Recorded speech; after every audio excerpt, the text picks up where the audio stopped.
ಕರ್ನಾಟಕ ವಿಧಾನಸಭೆಯ ನೂತನ ಸ್ಪೀಕರ್ ಆಗಿ ಕಾಂಗ್ರೆಸ್ನ ಹಿರಿಯ ಶಾಸಕ ಜಿಎಸ್ ಪಾಟೀಲ್ ಅವರು ಅವಿರೋಧವಾಗಿ ಆಯ್ಕೆಯಾಗಿದ್ದಾರೆ.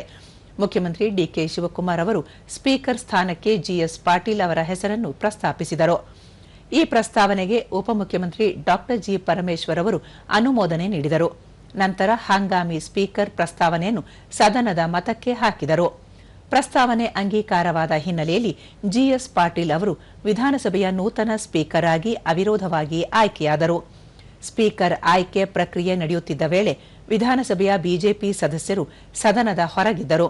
ಆಯ್ಕೆ ಪ್ರಕ್ರಿಯೆ ಪೂರ್ಣಗೊಂಡ ಬಳಿಕ ಬಿಜೆಪಿ ಸದಸ್ಯರು ಮತ್ತೆ ಕಲಾಪಕ್ಕೆ ಹಾಜರಾದರು.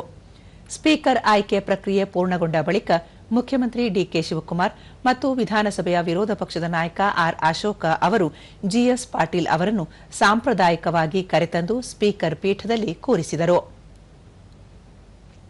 ವಿಧಾನಸಭೆಯಲ್ಲಿ ಸ್ಪೀಕರ್ ಆಯ್ಕೆ ಕುರಿತು ಹಂಗಾಮಿ ಸ್ಪೀಕರ್ ಟಿಬಿ ಜಯಚಂದ್ರ ಅವರು ಅಧಿಕಾರ ಹಸ್ತಾಂತರ ಮಾಡಿದರು.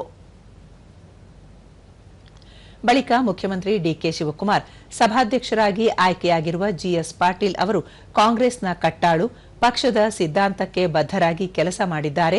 ಅವರ ಕುಟುಂಬವನ್ನು ಪೊಲೀಸ್ ಕುಟುಂಬ ಎಂಬುದಾಗಿ ಕರೆಯಲಾಗುತ್ತಿತ್ತು. ಸಭಾಧ್ಯಕ್ಷ ಸ್ಥಾನವು ಎತ್ತರ ಸ್ಥಾನವಾಗಿದ್ದು ರಾಜಕೀಯದಲ್ಲಿ ಇನ್ನಷ್ಟು ಎತ್ತರಕ್ಕೆ ಬೆಳೆಯಲಿ ಎಂದು ಆಶಿಸಿದರು. ಎಲ್ಲ ಜೊತೆಯಲ್ಲಿ ನಾವು ಕೆಲಸ ಮಾಡೋಣ.